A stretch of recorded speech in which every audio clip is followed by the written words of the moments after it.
Welcome back to Eternal Arts Saber Mastery Series. I hope that you're ready. We're doing one final lesson here for techniques, for the first 10 techniques that you need to learn to be able to do the form properly. Now, with this next technique, we're going to be doing an upward slashing technique, otherwise known as an uppercut, but we're going to be doing it with the saber, of course, because saber. This one is going to be a little bit more flowy than what you're used to. Now, you can do these moves in place as all of this is applicable in place. It's similar to our spin, but it's not a spin, as we're using a full range of motion. Now, when we're doing this one, like I said, you may need a little more space than what you're used to, which is perfectly fine if you have the room. If you don't have the room, that's perfectly fine also. I'm messing with the mic, hold on. If you don't have room, that's perfectly fine also, as you can do all these techniques in place. Just make sure that you don't hit anything around you. You don't have to move forward, but you don't stand still. Yes, that makes sense. All right, well, let's get on to it. So with our blah, blah, blah, blah, blah, blah. With our upward slash, what we're going to be doing is we're going to be doing a cutting motion and a long, big motion here as uppercuts. Now, this is different than our spins here, which teach you how to flick the wrist and move into kind of faster uppercuts. With that said, we are going to be using some of the skills from the spin to maximize the minimum effort needed to do this move. All right, so take your space. What we're going to do first, we're going to do it in place here first without having to move your feet. So the first one I'm going to do is I'm actually going to face sideways from you first. That way you can see kind of my first arm movement here. So similar to the reverse spin where we're uppercutting here, I'm going to be pulling back here. Now, when I pull back, I'm going to do a full range of motion all the way to my other shoulder here. Now, this hand can be here. This hand can be grabbing your hip. It can be on the flat of your back. Whatever you prefer. I prefer hip here for now. In the form, there's specific placements. Now I'm going to come up on this side. I'm going to turn my waist all the way back. Big circle. You notice my arm is straight. Let me move back to make sure that it's in the space we have here. So now I continue up and back. Circle. You notice I have to bend my wrist here. I lead with the pommel. What happens here is a lot of people will start dropping the wrist. This is a mistake. You'll hit the ground, cut your own toes. Don't do that. Keep that wrist cocked up. That way, when you make the circle, it continues a circle with the blade, the razor of the edge here. One. Full circle back. Again here, same thing will happen. People will drop the tip and hit the ground here. We don't want that. We want a full cocked wrist all the way up and back. Leading. Hear what this is called? This is your parents. You're leading with your parents. Up. Back. Up. Yeah. Up. Good. So that is uppercut. So I'm going to go this way here. Start up. Pull back. One. Two. If you notice, we're doing a reverse X cut.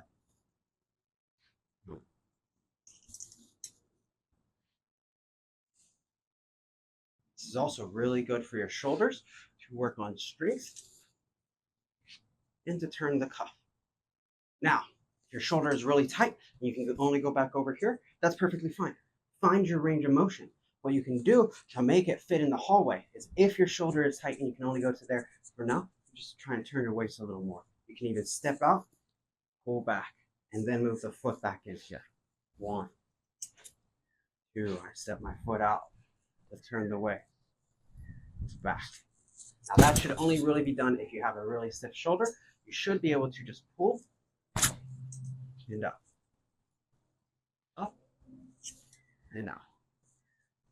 Up and up. So a good rule of thumb is practicing 10 times in the uppercut motion, right? So if you practice it 10 times, that means 2 cuts. Uppercut 1, uppercut 2, uppercut 2, uppercut 3. That didn't make sense. 1, 2, 2, 2, 3, 2, and so on. So now let's do it with our footwork that we need to have for our Major Lachlan form. I'm going to start in a reverse bow stance all the way over here. Now I'm going to circle down here, just like we did our press. I'm going to turn.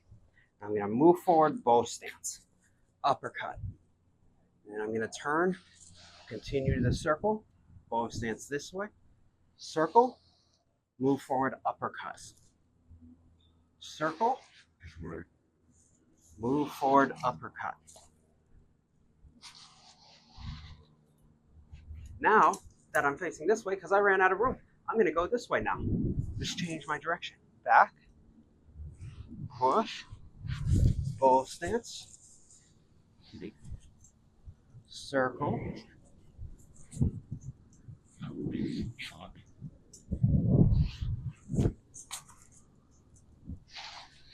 now here, one more time back this way. Circle down. Now, one thing to think about, if you really want to do Major Lachlan Kung Fu, kick your butt.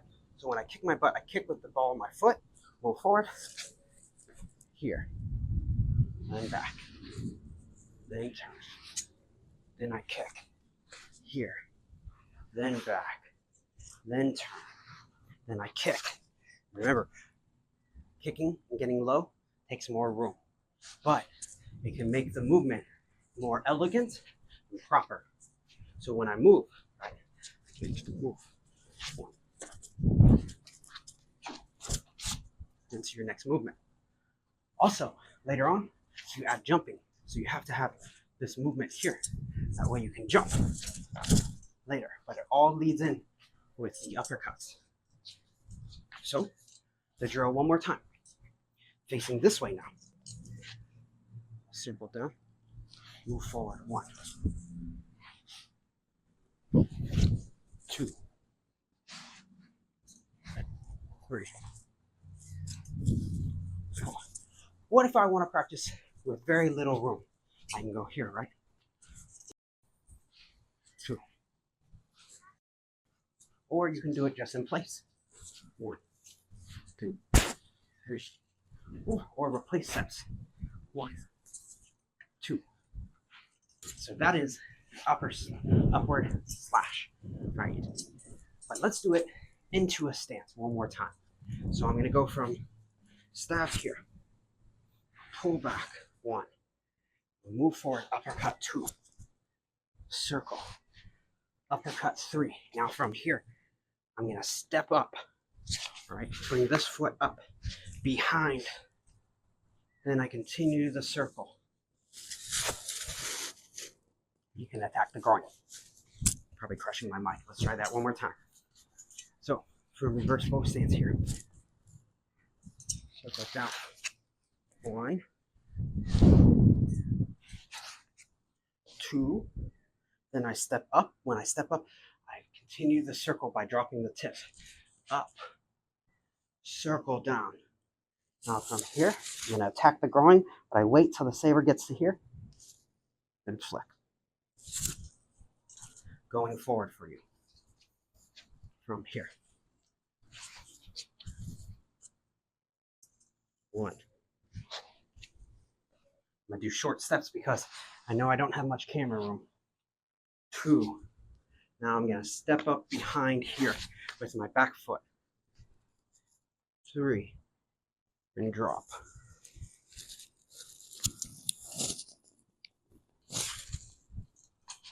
So, a little faster.